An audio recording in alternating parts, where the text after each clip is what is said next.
fanany voninahitra fandarana afahanao mandre torolalana mazava ivoanao ao anatin'ny zavatsarotra misy anao ampy zay ny aretina ampy zay ny trosana matotra anao ampy zay ny fanilikiliana ampy zay ny enatra sy ny latsa tonga ny fotoana hitafinao hery sy voninahitra fanany voninahitra iarahanao amin'ny lehilahin'Andriamanitra Pasteur Isidore Andrianirina fifandraisana 033 40 324 74 fanany voninahitra.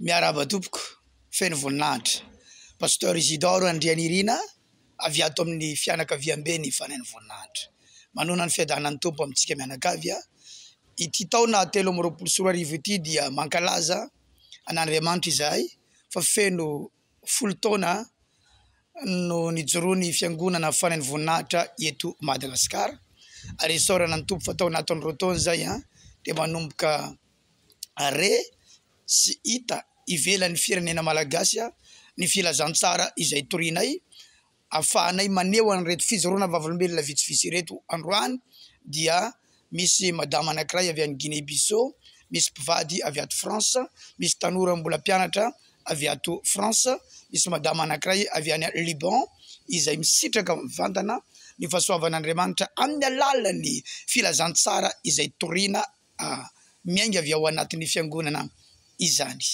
Ny fanomezana tsara indrindra zay atolotra io an'Andriamanitra amin'ity taona ity dia fanan'olona marobe zay atsoinay hoe fijinja mpana ka izy toriteny orenao rehefa avy eo toriteny miainga avy tao amin'ny fiangonana fanany voninahitra an-tany masaja aorinan'izay dia orenao ny fijoroana vavolombelona avy any ampitan-dranomasina izany.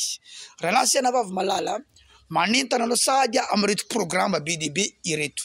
Ny akaiky indrindra dia ny alarobia fa 7 ny volana martsa 29 mars manomboka amin'ny 7 ora maraina ka hatramin'ny 2 sasany tolakandro andro tsy fiasana io amboary dia zao ny programanao fa iresaka ny amin'ny ady ara-panatsika amin'izay fotoana zay na hoe combat spirituel misy raha latsaka teto amin'ny firenena tamin'io fotoana io ary satana dia tia mampiasa an'io resaka raha io kanefa tadidio fa ny raha dia fomba fanafahan'Andriamanitra, ny raha dia fiainan'Andriamanitra ny raha. Aorinan'izay dia ny Pasika misy ny andro firaviravona manomboka amin'ny 5, 6, 7, 8 avril ary 9 avril Pasika.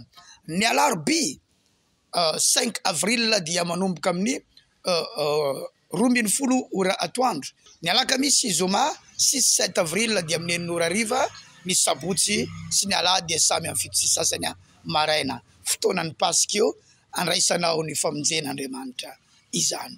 Ankoatra zay dia manomana hetsika lehibe zay ao amin'ny la promenade ny 1er mai fetin'ny mpiasa mazava ho azy manana loha hevitra tsika hoe Jesosy Kristy no tsy miova omaly sy anio ary mandrakizay andao isitratsika ny fahasoavan'Andriamanitra izay raisin'ny olona amin'ny alalan'ny toriteny sy ny fampianarana mba amin'ny vavaka fanafahana miainga avy ao an-tany masaja ao izany.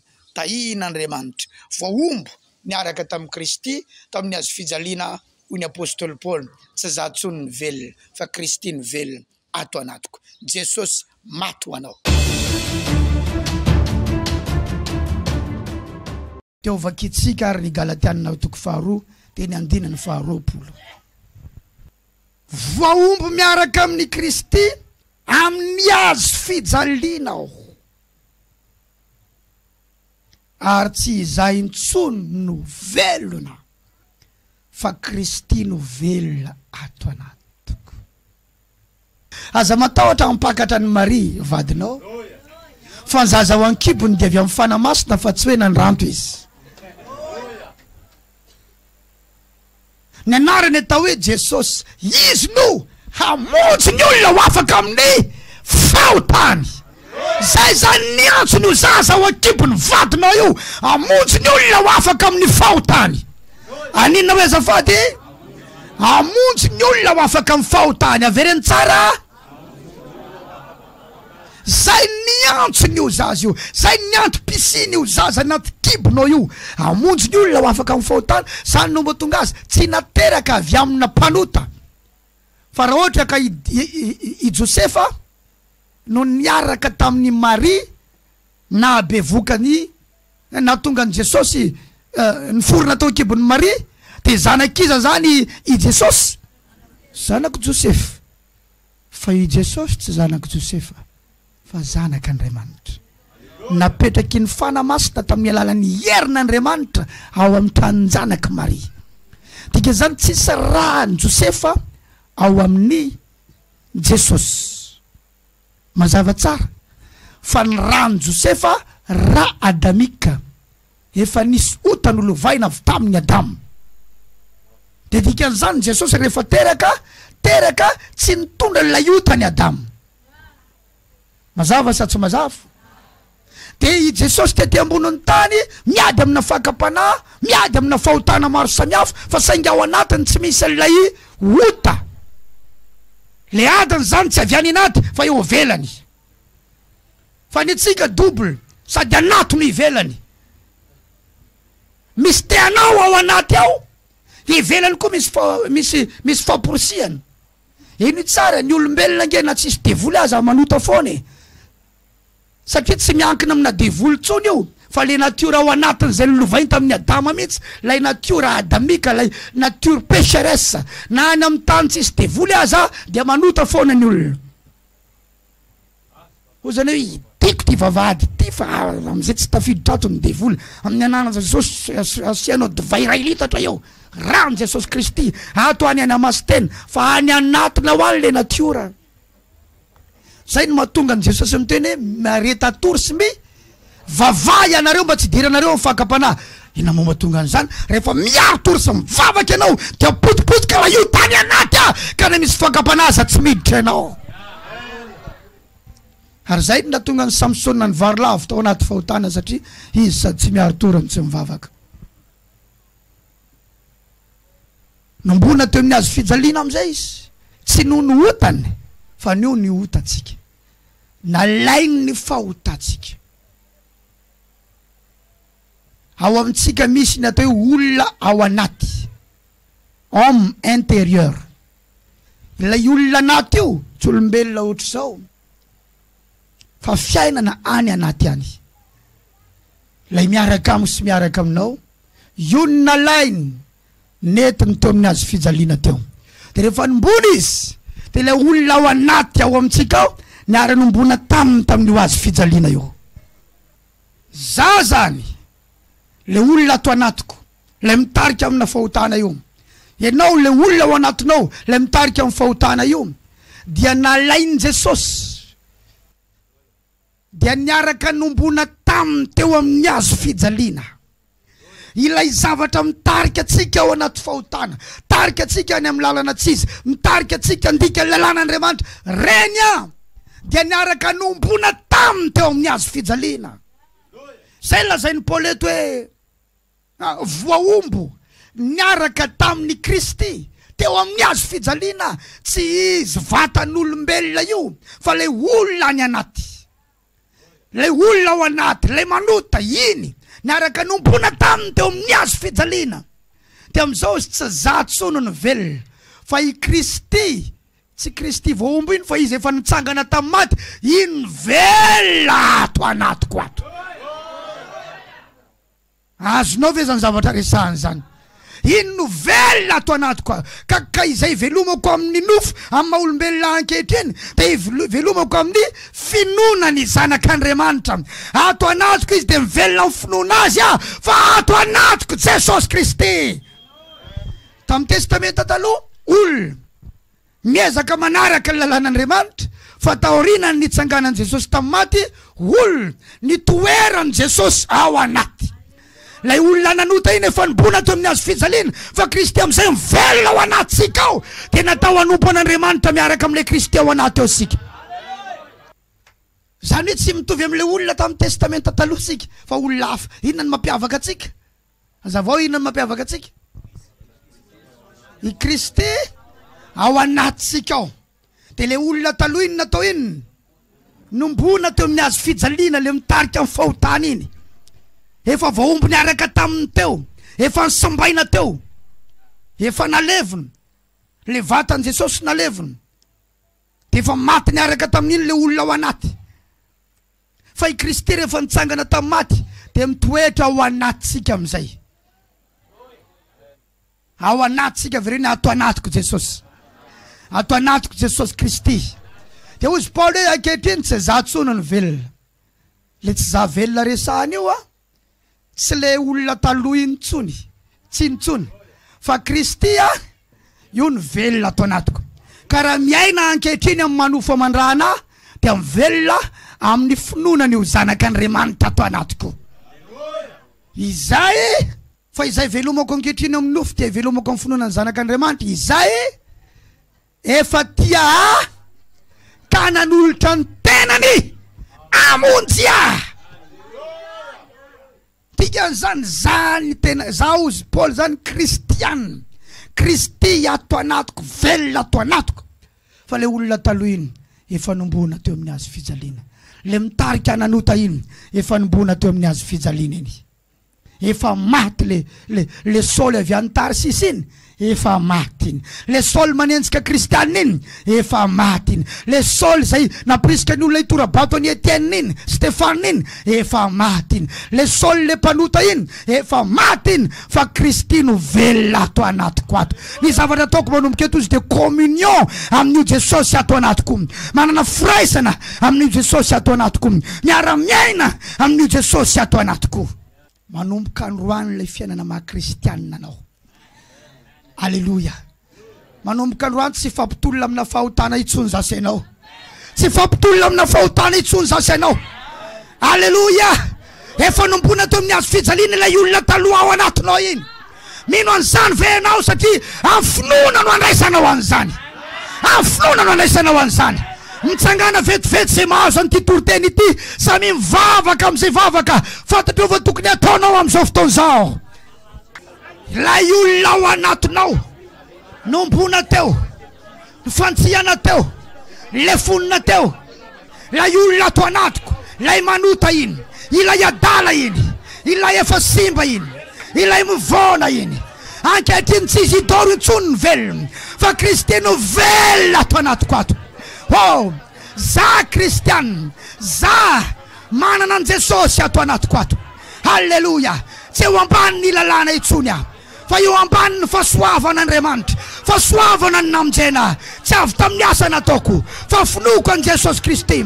Afaka amin'ny ota, afaka amin'ny fahotana, afaka amin'ny fiainan-dratsy, afaka amin'ireo karazam-piainana tsy mifanaraka amin'ny sitrapon'Andriamanitra, amin'ny anaran'i Jesosy afaka.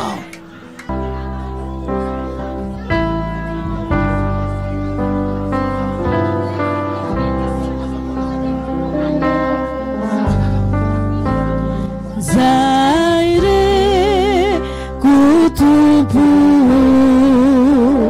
Zaire ni feuna, Nyatsuayana Suayana, Ankani Calvary, Ankani Calvary, Tumbleibe.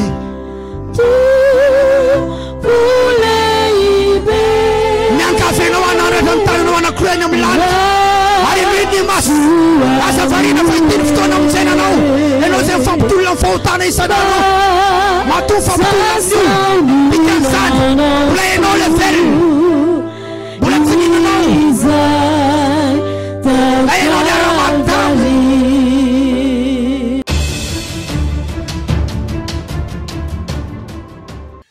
Ho antsika raha aman-dreny hoento makany am-piangonana ny zanakao.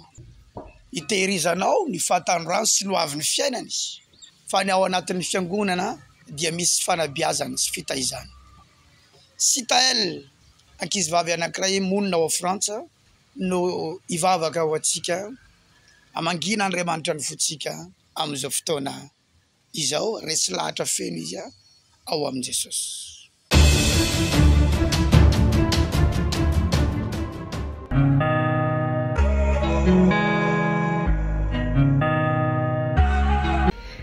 Bonjour à tous, que la grâce de Dieu soit sur vous. Moi je me présente, je m'appelle Citaël, je vis en France, plus précisément à Poitiers. Je suis ici car je veux vous partager l'amour de Dieu, car Dieu il m'aime. Je le sens au plus profond de moi, au plus profond de mon cœur. Aujourd'hui je voudrais vous partager l'amour que Dieu ressent pour moi. J'ai été choisie, je le sais, je le sens. Donc je veux prier pour vous car je sais que Jésus vous aime aussi. Il aime chaque personne, même si vous êtes un pécheur, un homme, une femme, un enfant ou un adulte. Peu importe, Dieu veut vous parler aujourd'hui. Il veut que vous ressentez cet amour dès aujourd'hui si vous ne l'avez pas encore ressenti. Donc si vous voulez bien prier avec moi, je vous invite à fermer les yeux et à prier le plus sincèrement possible avec votre cœur. Donc prions. Seigneur Jésus, je te remercie pour ces personnes qui me regardent.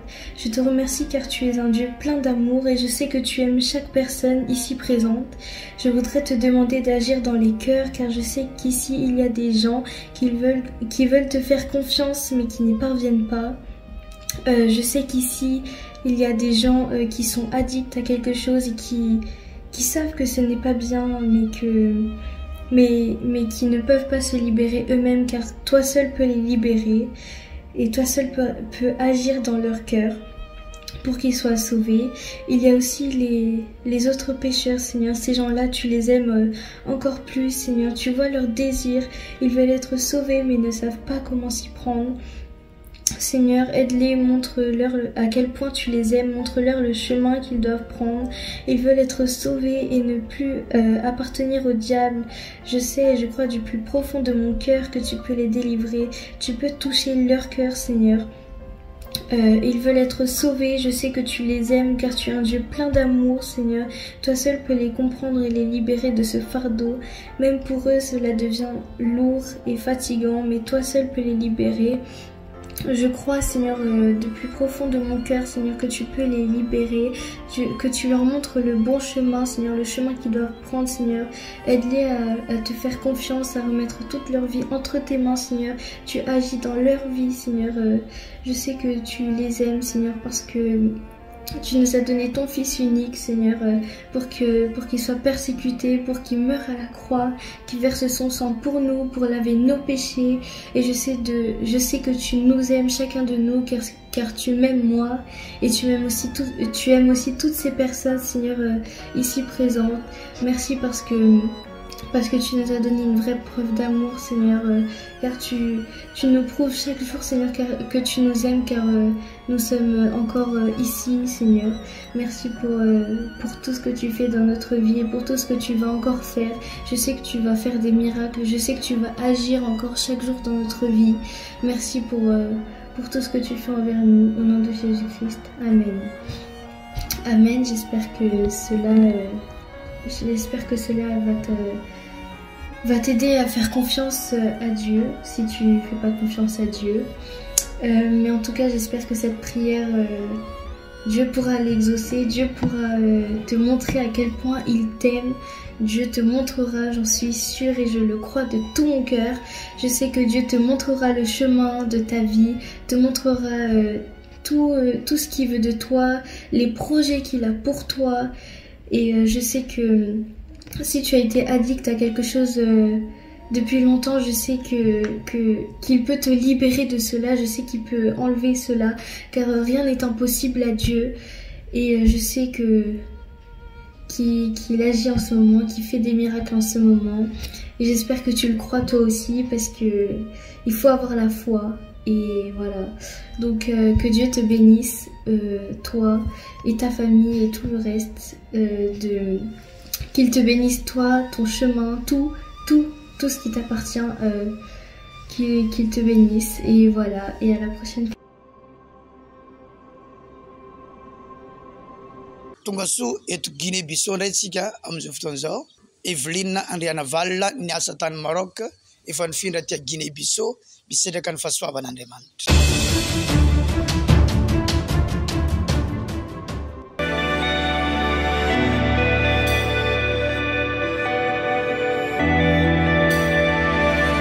Fianfonatra tao ny tompo.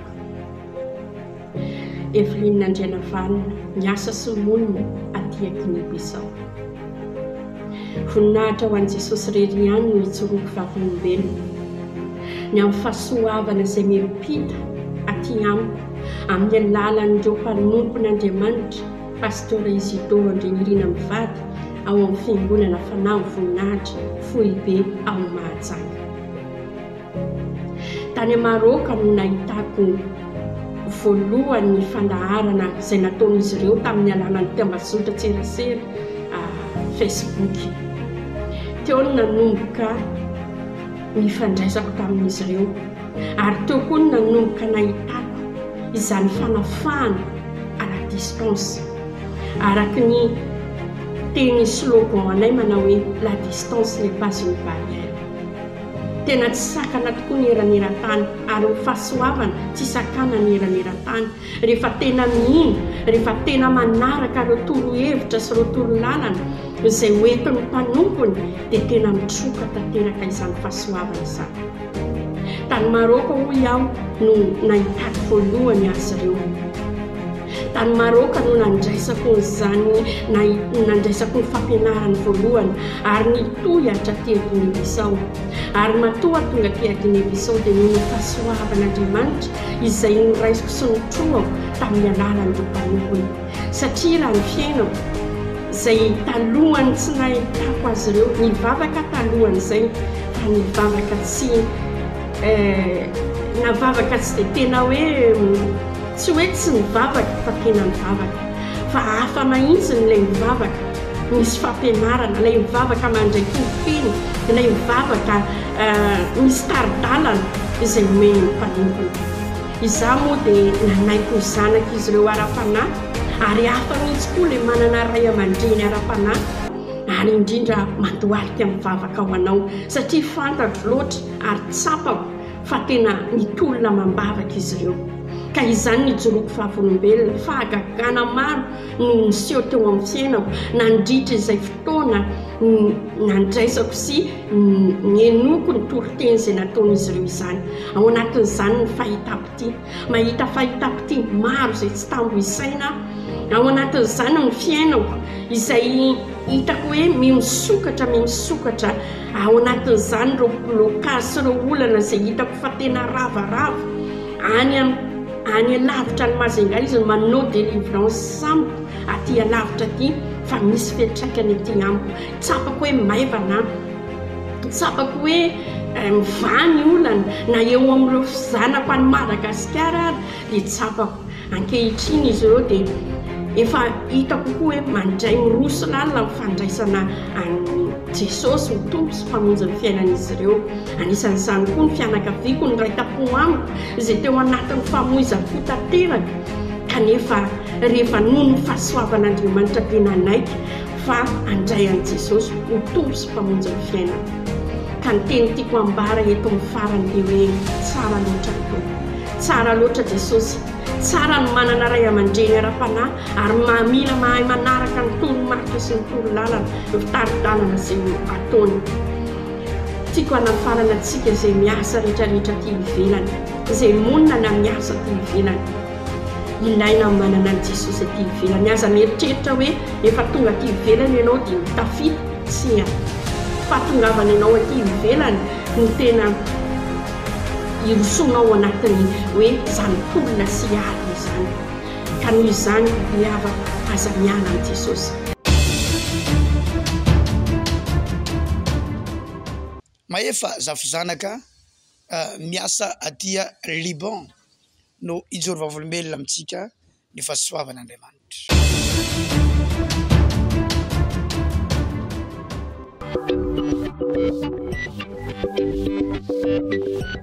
Ali miaraba asika sararay avy hatrany ny tenako amin'ny anaran'i Jesosy.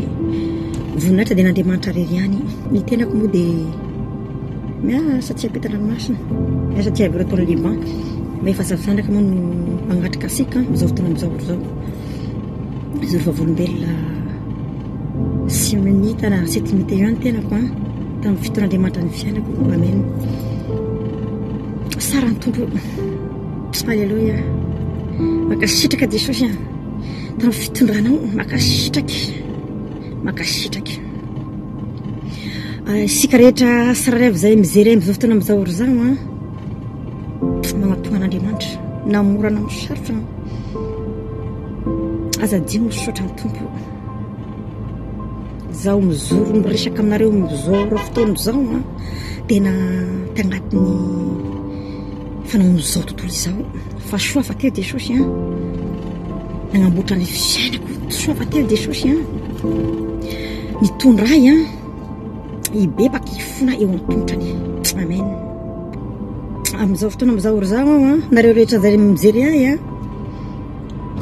magnatogna any Jesosy mampaherensika ao satria sy vitany heriko a sy vitany fahaizako no antongon'Andriamanitra fa zay rehetra niseho tamin'ny fiainako a dia omentina mezara voninahitra an'Andriamanitra fa tena kivy tanteraky ka Andriamanitra zany a mahalala ny masoantsika sararay avy oentiny devoly midavoy eky aloha oentiny devoly makasy makarivo tonga saigny mbola mafiatoka tamin'izao fotoana tamin'ny talohan'ny septembre mbola mafiatoka satria miridaridaka mbola eo vely papa ka mbola mitrotro anjamadinika mbola mirearea zany satria hoe papa koa dokotera papa koa mandray voresam-bona papa pasapazakana dia tena koa manefa ny sarabady dia tena nanao izy rehetra sy tokony natao fa n'Andriamanitra ny voninahitra vao maty ny papako dia teo dia tonga dia kivy tanteraky fa hosikatra zay magnaraka anao mijery am'izao fotoana am'izao ry zao a sara ny tomposika ary makasitraka koa dada Isidore sy ny Josea satria rehefa mijery fandarahanareo atao amin'ny FB dia tena nampahery ahy Fara sy Jérôme Pino teto amin'ny fanany voninahitra majanga fa monina aty Frantsa am'izao fotoana izao no ny fahasoavan'Andriamanitra dia nitahian'Andriamanitra izy mivady mikarakara Andriamanitra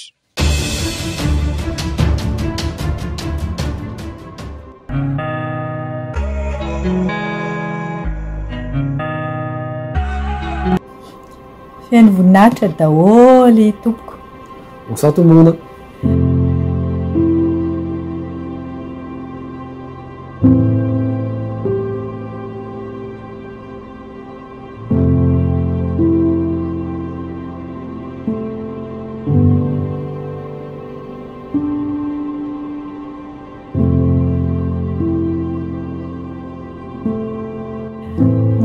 Tovavolombelona ho antsika rehetra izay mivady no ny fahasoavan'Andriamanitra izay nataony taminay. Voninahitra ho an'Andriamanitra irery ihany mijorona vavolombelona eto fa nahazo tobila vaovao voninahitra ho an'Andriamanitra irery ihany nazorona ny tobila vaovao iny satria niasa tamin'ny fomba tsy takatry ny saina ny tompo nivavaka aloha ny tena aloha ekeny hoe nivavaka ny tena fa Andriamanitra zany miasa rehefa miasa izy dia tsisy matotrana masakana zany na impossible io vatika possible zany amin'Andriamanitra mahatoshe ihany mieritreritra anazy satria efa tsy nanany eritreritra efa nampio ny tena mihitsy zany zay ny Peugeot ara efa teny ny olona tany amin'ny Peugeot tsy possible aminareo le izy fa lafo be le nouvelle gamme zany nangina moa ny tena fa dia nitondra mambavaka fotsiny fa Andriamanitra io re tompoko manova zavatra io mihaino vavaka io manao zava-mahagaga io amin'ny fomba tsy takatry ny saina maolombelona mihitsy zay le hoe ao amin'ny tompo tout est possible rehefa hita ny fahamasoa mahatsara anao iny dia possible iny dia azon'le izy moa zany dia voninahitra ho an'Andriamanitra rery ihany na dia ny vola tokony aloha ara moa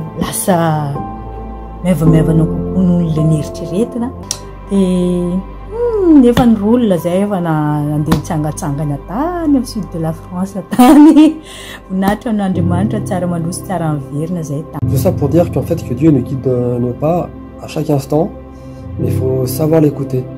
Il faut savoir lui parler aussi. Donc gloire à Dieu pour tout ce qu'on a maintenant, pour tout ce qu'il a fait pour nous, dans toutes les étapes de notre vie, parce qu'il a été là à chaque instant. Je remercie Dieu pour sa présence dans nos vies au quotidien. Et gloire à Dieu.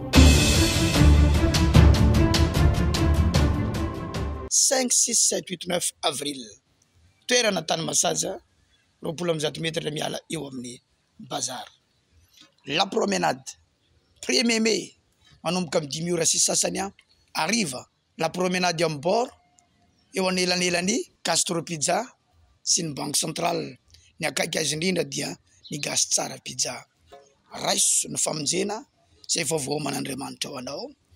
Raiso ny fanasitranana avy tamin'ny dian-kapoko Jesosy Kristy. Raiso lay fiainana mandrakizay izay nomanin'Andriamanitra ho anao satria novidiany Jesosy tamin'ny rany ianao. Tsy mahazo resy isika.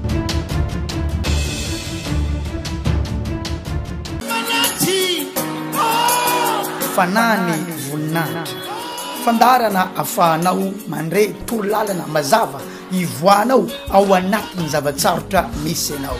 Ampy zay ny aretina, ampy zay ny trosana matotra anao, ampy zay ny fanilikiliana, ampy zay ny enatra sy ny latsa tonga ny fotoana hitafianao hery sy voninahitra. Fanany voninahitra iarahanao amin'ny lelan'Andriamanitra Pasteur Isidore Andria Nirina. Fifandraisana 033 40 324 74. Fanany voninahitra.